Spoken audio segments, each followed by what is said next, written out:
अस्सलामु अलैका या रसूलुल्लाह वसल्लामु अलैका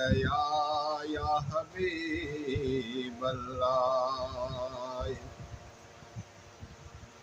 मिठा मुर्शिद सच्चा सैयद साईं नूर मोहम्मद शाह जीलानी सोहे तो सिर ताज नूरानी सोहे तो सिर ताज रहमानी जो आए मुरीदानी भले आया भला बेदर अचण जे लथा दुखड़ा मुरीदन जा लथा दुखड़ा सांघेड़न जा मदद साईं ताज जीलानी वो भले आया भला बेदर अचण जे लथा दुखड़ा गरीबन जा लथा दुखड़ा सांघीड़न जा मदद साईं ताज जीलानी वो भले आया भला बेदर अचण जे लथा दुखड़ा हल्या हज़रत बई हुबमा हल्या हज़रत बई हुबमा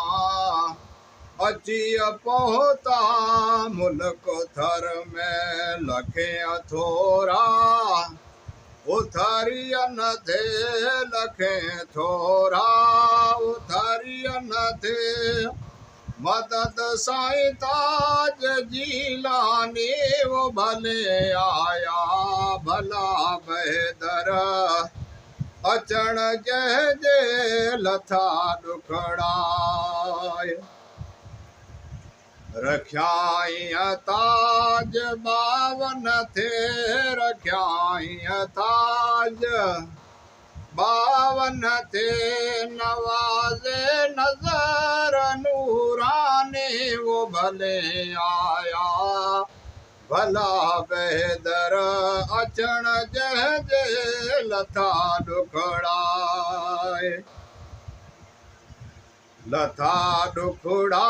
मुरीदन जा लथा दुखड़ा गरीबन जा मदद साईं ताज जीलानी वो भले आया भला बेदर अचण जे लथा दुखड़ा बधाए ताज नवाज जो बधाए ताज नवाज जो करे शेरे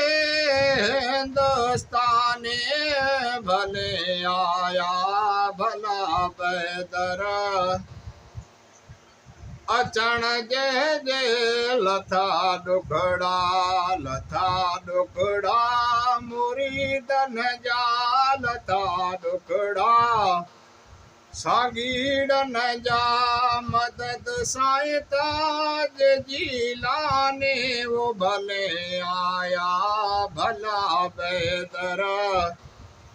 अचण जे लथा दुखड़ा